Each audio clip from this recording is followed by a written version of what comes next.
Serious, what is the most shocking thing you've ever seen? Attention. Serious. Tag notice. Asterisk. Jokes, puns, and off-topic comments are not permitted. https www.reddit.com/r/askreddit/index#wiki_rule_6- in any comment, parent or child, parent comments that aren't from the target group will be removed, along with their child replies. Report comments that violate these rules, posts that have few relevant answers within the first hour, and posts that are not appropriate for the serious tag will be removed. Consider doing an request instead. Thanks for your cooperation and enjoy the discussion. I am a bot, and this action was performed automatically. Please contact the moderators of this subreddit. Message, compose, to =r@AskReddit. If you have any questions or concerns. I was on the light rail going home when it suddenly jerked to a stop. It turned out that we hit a guy who tried crossing the tracks. After a few minutes, paramedics and cops showed up. The cops started letting people off the train after asking if we saw anything. No one could really see anything, but I guess they have to ask. The shocking part came when I got out and I saw that the firemen were still pulling parts of the guy out from under the train.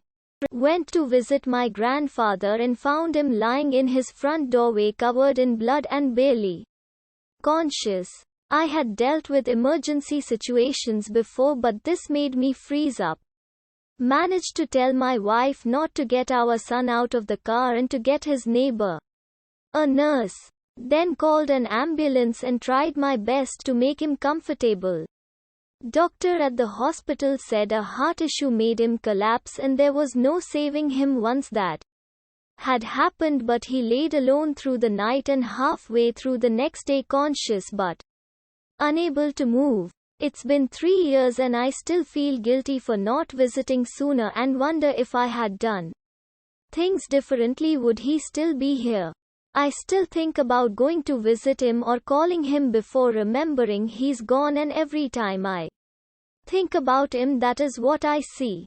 About 6 years ago, my family was traveling to Pennsylvania to visit family for Easter and we drove back Easter Sunday afternoon. We were driving on I-81 South in Virginia, and noticed traffic was slowing down and smoke coming from the side of the road. A car had crossed over the median and hit another car head-on. Both cars were beyond totaled and were engulfed in flames. I remember looking over at one of the cars and seeing a person in the passenger seat and a good chunk of their head was missing. And the driver appeared to be dead too. I looked it up on the news the next day and only one person survived out of the 5 people involved in that crash. It was a pretty ugly scene, to put it mildly. Saw my brother break both arms trying to park off from our shed. I heard snaps. You can't unhear that.